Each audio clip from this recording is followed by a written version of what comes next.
kuya. Ayan. Happy ni Net. Susunod namin di-discuss about naman dito sa silver eye film.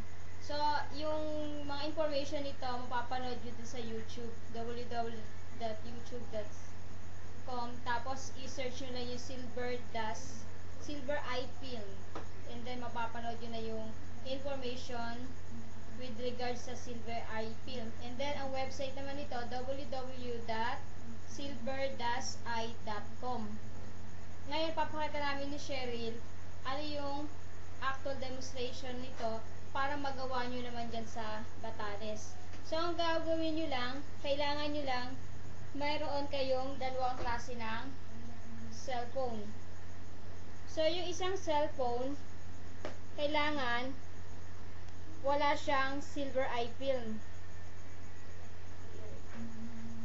Yung isang cellphone na gagamitin nyo, dapat meron siyang silver eye film. So, ito. Ito. Ito yung silver eye film. Yan, para mas makita nyo na mas malapit na meron siyang silver eye film. Yan. So, ngayon, ide-demo natin yung paano gumagana tong silver eye film at the same time, anong benefit nito sa katawan natin. So, tawagin ko si She. Asan si She? Ayan, si She. May miss ka pa tuntun.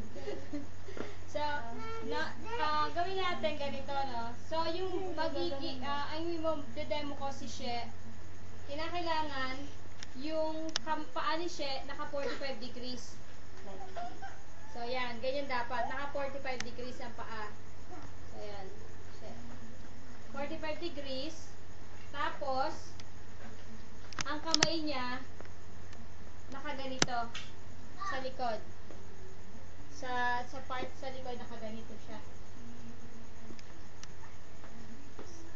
So, straight ang position. Dapat nakadiretso yung tuhod na matigas. Yung kamay din, diretso. Huwag nakalikong ganito. Huwag ganyan. Kinakailangan, diretso. So, yung position na yan yung tinatawag na weakest position. Unbalanced position kasi itong tinatawag. So, ang gagawin ko kay She, titingnan ko yung strength niya, kung gaano siya katatag. At the same time, yung balance ng katawan niya, kung gaano kalaki. Tanggalin muna natin yung gadget niya. Meron kasi siyang earring. So, hindi ordinary earring yan with bioinformation din yan.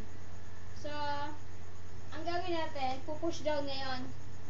So, ang pag-push down as in dito, and mas malapit sa kanya, and then pupush pababa. Tingnan natin yung strength niya. Okay, 1, 2, 3. Yan, kasi ako matutumba, no? So, nakita natin kung gaano ka-weak yung balance ni She. Pero, isa sa makakatulong niya, yung tinatawag natin na pagmamassage. No? Dito, minassage ko lang yung kamay ni She, pati yung palad niya. Kasi lahat naman ng endpoint ng nerves collected dito. So, dito ko pala minassage. Para ko na rin minassage yung buong body. So, with this exercise, makikita natin kung gaano tayo na-apektuhan ng tinatawag na cellphone ng radiation ng cellphone. So, tingnan nyo, kanina, nung pinush down ko siya, very weak siya. Pero ngayon, nakita nyo, iba na yung energy niya. No? Even, sumakay pa ako ngayon, at the same time, dito ako sa side ni She, para makita nandito yung balance ko talaga. No? So, hindi na siya natutumba. Pero simpleng using lang ng cellphone na walang film or walang protection. So, ito yung cellphone kanina na walang protection. Na? So, gagawin ni She, pipindutin lang. Then, ilalagay niya sa bulsa niya. Sige. Tapos, lalagay niya sa bulsa. then tingnan niyo natin yung pagbabago. Kanina, minasage ko si She, lumakas yung katawan, kita niyo, no? Pero simpleng pagpindot ng cellphone, ito na yung epekto sa kanya. Same position, ganun din ang kamay, ganun din ang paa. So, press down then, push down. So, ganun siya agad ng hina because of cellphone radiation. So, what if ang gamitin niyang cellphone is yung may protection? You may silver eye film. So, with silver eye film, pindot din si She. And then, ilagay ulit sa bulsa niya. So, tingnan natin yung difference ng cellphone na walang silver eye film versus dun sa cellphone na inilagay niya sa bulsa niya na merong silver eye film.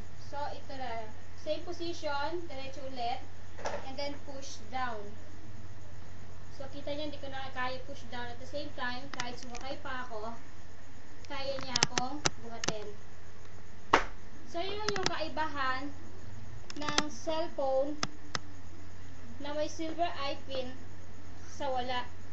So, ito, kahit hindi massage yung katawan niya, nakukuha niya yung tamang energy na magpo-protect sa body niya kung meron mang radiation. Ang maganda dito sa silver eye film, hindi lang ikaw ang protected, pati yung tatawagan mo, protected din. So, ang gagawin ko ngayon, yung cellphone na walang silver eye film, nakawak mo siya, itatawagan ko lang.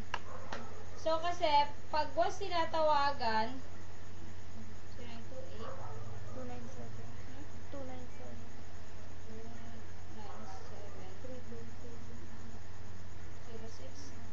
tawagan ko lang yung number ni She para mag-connect kami.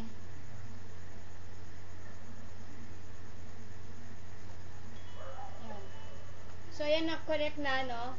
Ang gagawin natin ngayon, habang kinokontak, habang kinokontak natin yung number ni She, ilalagay natin ngayon sa bulsa ni She. So, habang connected, tingnan niyo yung mangyayari kay She. So, kita niyo, kahit siya, wala, pero yung tumatawag meron, protected din yung tinatawagan. Pero that is, habang connected lang. Once na naputo na yung call, hindi na rin connected. Kaya ang maganda, para may protection din to, dapat ito, bumili na sarili silver eye film.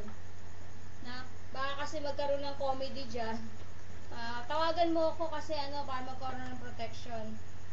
Diba? Actually, ang silver eye film, hindi lang yan basta sa ganyan nagagamit, no? Halimbawa, may masakit ang tiyan, yung mismong tone nito nakaka-relax. Yung mismong sa ringtone, i-ano nyo lang doon sa kung saan masakit. Nakaka-relax siya.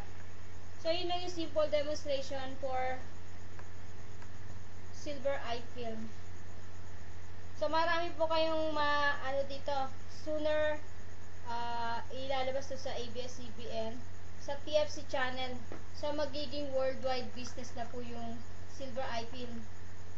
So, may mga coming presentation sa salamat po, Doc, para at least mas magkaroon kayo na idea about sa silver eye film. So, recently katatapos lang yung kabuhayan swak na swak kay Ami Perez, which is yung inventor mismo yung nag-present. So, yun lang po yung ma-share natin with silver eye film. Sana po nakatulong na maganda yung ginawa naming presentation at simple demonstration. With that, thank you.